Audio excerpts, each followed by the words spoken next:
Hello friends, இன்றைக்கி video ரொம்ப இன்ட்ரெஸ்டிங்காக இருக்கும். வாங்க பார்ப்போம். கொஞ்சம் எண்ணெய் விட்டு ஏலக்காய், கிராம்பு, பிரிஞ்சி இலை, பட்டை, ஜீரகம் எல்லாம் போட்டுட்டு 2 பச்சை மிளகா, வெங்காயத்தை நல்லா வதக்கிப்போம். அதோடு இஞ்சி பூண்டு விழுதியும் சேர்த்துருக்கேன். ஒரு 10 பூண்டு போட்டிருக்கேன் நான். அப்புறம் கொஞ்சம் இஞ்சி போட்டு அதை விழுது பண்ணி அதை இதோடு சேர்த்துக்கலாம். நல்லா எல்லாமே நல்லா வதங்கிடணும். அதுக்கப்புறம் ஒரு 3 தக்காளியை மிக்சியில் அடித்து பியூரி மாதிரி ரெடி பண்ணி அதையும் இதில் நம்ம சேர்த்துடணும். நல்லா இதை வதங்கணும். இதுலேயே நம்ம காரத்தூள், மஞ்சத்தூள், கொத்தமல்லி வரப்பொடி, அதுக்கப்புறம் மிளகு ஜீரகத்தூள் எல்லாம் போட்டுட்டு உப்பும் போட்டுடணும். அதுக்கப்புறம் பார்த்திங்கன்னா இந்த கார்ன், குட்டி குட்டி பேபி கார்ன்ஸில் நம்ம கட் பண்ணிவிட்டு அதை வேக வச்சு தனியாக எடுத்து வச்சுப்போம். இப்போ நல்லா கொதித்ததுக்கப்புறம் பார்த்திங்கன்னா இந்த மாதிரி உங்களுக்கு கன்சிஸ்டன்சியில் இருக்கும். அந்த எண்ணெய் எல்லாம் அப்படியே ஒரு மாதிரி ஓரத்தில் கக்கும். அந்த டைமில் நம்ம இந்த கார்னை வதங்கியிருக்கணும். நல்லா கார்ன் வேக வச்சாதான் உங்களுக்கு அது நல்லாயிருக்கும் சாப்பிட்றதுக்கு. அதனால் நம்ம ஒரு 3-4 விசில் விட்டு வேக வச்சு எடுத்துப்போம். இந்த மாதிரி கட் பண்ணிவிட்டு வேக வச்சுட்டேன் நான். அதை இதோடு சேர்த்துடலாம். சேர்த்துட்டு நல்லா கலக்கி விட்டுட்டு இன்னும் கொஞ்சம் உப்பு வேணுன்னா போட்டுக்கோங்க. இப்போ அதோட டேஸ்ட்டை நல்லா என்ஹான்ஸ் பண்ணுறதுக்கு நான் கொஞ்சம் வால்நட்டும் முந்திரியும் போட்டு அந்த பேஸ்ட்டை சேர்த்துருக்கேன். நீங்கள் வால்நட் வேணாங்கிறவங்க வேறு முந்திரி மட்டும் சேர்த்துக்கோங்க. கடைசியாக கொஞ்சம் கரம் மசாலா போட்டுடுறேன். கொதித்ததுக்கப்புறம் போடணும். போட்டுட்டு இப்போ நல்லா கலந்து விட்டுட்டு ஒரு 5லேருந்து 8 நிமிஷம் நம்ம மூடி வச்சு குக் பண்ணலாம் சிம்மரில். நல்லா கொதித்ததுக்கப்புறம் நம்ம ஃபுல் ஸ்லிம் பண்ணிவிட்டு மூடி வச்சிடணும். அப்புறம் ஒரு 5 to 8 நிமிஷம் நல்லா சிம்லேயே உங்களுக்கு நல்லா குக் ஆகும்.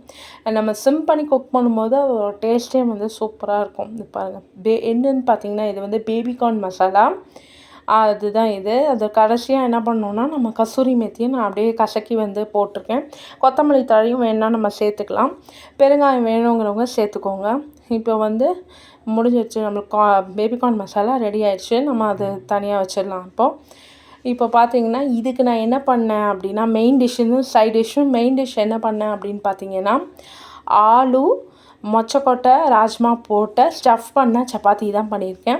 இதுக்கு இதை இந்த ராஜ்மா மொச்சக்கொட்டையை ஓவர் நைட்டு சோக் பண்ணிட்டு மறுநாள் காத்தால வேக வச்சு எடுத்து வச்சுக்கலாம். ஒரு 10 விசிலாவது மினிமம் விடணும். அப்போ தான் அந்த ராஜ்மா நல்லா குக் ஆகும். அந்த மொச்சையுமே கொஞ்சம் ஹார்டாக இருக்கிறதுனால நான் மொத்தமாக ஒரு 10 விசில் விட்டு எடுத்து வச்சிட்டேன். இப்போ இதை நம்ம மிக்சியில் போட்டு இந்த மாதிரி பேஸ்ட் பண்ணிக்கலாம்.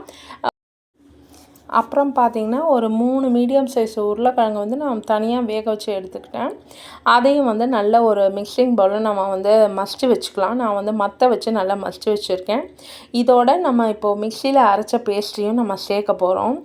இந்த பேஸ்ட்டாக சேர்த்தா தான் உங்களுக்கு ஸ்டஃபிங் பண்ணுறதுக்கெல்லாம் கொஞ்சம் ஈஸியாக இருக்கும். நம்ம அப்படியே பீனாகவே சேர்த்தோம், மொச்சக்கொட்டையாகவே, ராஜ்மாவே போட்டோன்னா ஸ்டஃபிங் பண்ண கொஞ்சம் கஷ்டமாக இருக்கும். அதனால் பேஸ்ட் பண்ணிட்டேன். இப்போது நம்ம ஒரு கடாயில் எண்ணெய் விட்டு வெங்காயத்தை நல்லா ஒரு 2 வெங்காயம் நல்லா ப்ரௌன் ஆகிற வரைக்கும் நல்லா வறுத்துப்போம். அதுக்கப்புறமா நம்ம இப்போது நம்ம பெசஞ்சு வச்ச இந்த பேஸ்ட்டும் இந்த உருளைக்கிழங்கும் எல்லாத்தையும் போட்டுட்டு அதே மாதிரி இதில் மஞ்சத்தூள், காரத்தூள், உப்பு, மிளகு ஜீரகப்பொடி, அதுக்கப்புறம் கொத்தமல்லி வரப்பொடி எல்லாத்தையும் போட்டுட்டு நம்ம கொஞ்சம் கரம் மசாலாவும் போட்டிருக்கேன் நான். போட்டு நல்லா இதை வதக்கிக்கணும். ஒரு மீடியம் ஃப்ளேமில் ஒரு 10 மினிட்ஸ் வதக்கிடலாம். நல்லா இந்த மாதிரி பேஸ்ட் மாதிரி வந்துடும். கடைசியாக கசூரி மேத்தியும் கசக்கி போட்டிருக்கேன். இதை இந்த மாதிரி பால்ஸ் பிடிச்சி வச்சுட்டேன். அப்புறம் எப்பவும் போல் நம்ம சப்பாத்தி மாவு ரெடி பண்ணிவிட்டு நம்ம அதுக்குள்ளே இந்த பால்ஸை ஸ்டஃப் பண்ண போகிறோம். அதனால் நான் இப்போ என்ன பண்ணியிருக்கேன்னா அது எப்படி ஸ்டஃப் பண்ணுறதுங்கிறது தான் நான் பார்க்க போகிறேன். மோமோ மாதிரி தான் நம்ம டிசைன் பண்ணிக்கணும், பேட்டர்ன்ஸ் பண்ணிவிட்டு அதுக்கப்புறம் நம்ம ஸ்டஃப் பண்ணணும். ஆனால் இது பண்ணும்போது கொஞ்சம் சப்பாத்தி கொஞ்சம் திக்காக தான் வரும். ஏன்னா நம்ம ஸ்டஃபிங் பண்ணுறோம்ல, அந்த ஸ்டஃபிங் வெளியில் வந்துடக்கூடாது. அதனால் அதுக்கேற்ற மாதிரி நம்ம பண்ணணும். இப்போ நான் முதல்ல கொஞ்சமாக மாவு எடுத்து திரட்டிட்டு இதை ஸ்டஃபிங் பண்ணிட்டு இப்போ மோமோக்கு நம்ம எப்படி பேட்டர்ன் பண்ணுவோமோ அது மாதிரி மடித்து ஒரு ரவுண்டு ரெடி பண்ணிக்கலாம். அதுக்கப்புறம் அந்த ரவுண்டை திருப்பி அமுத்தி நம்ம நார்மல் சப்பாத்தி எப்படி திரட்டுவோமோ அதே மாதிரி தான் பண்ண போகிறோம். இது ரொம்ப சூப்பராக இருக்கும். இது உங்களுக்கு ப்ரோட்டீனும் ஆச்சு, டேஸ்ட்டும் ஆச்சு. நார்மலாக ஆலு சப்பாத்தி நம்ம சாப்பிடுவோம். ஆலுவோடு சேர்ந்து இப்போ மொச்சக்கொட்டை, ராஜ்மான் அப்படின்னு சொல்லிட்டு பீன்ஸ் எல்லாம் சேர்க்கறதுனால நல்லாவே உங்களுக்கு ப்ரோட்டீன் இஷ்யூஸாகவும் இருக்கும். டேஸ்ட்டும் செம்ம ரிச்சாக இருக்கும்.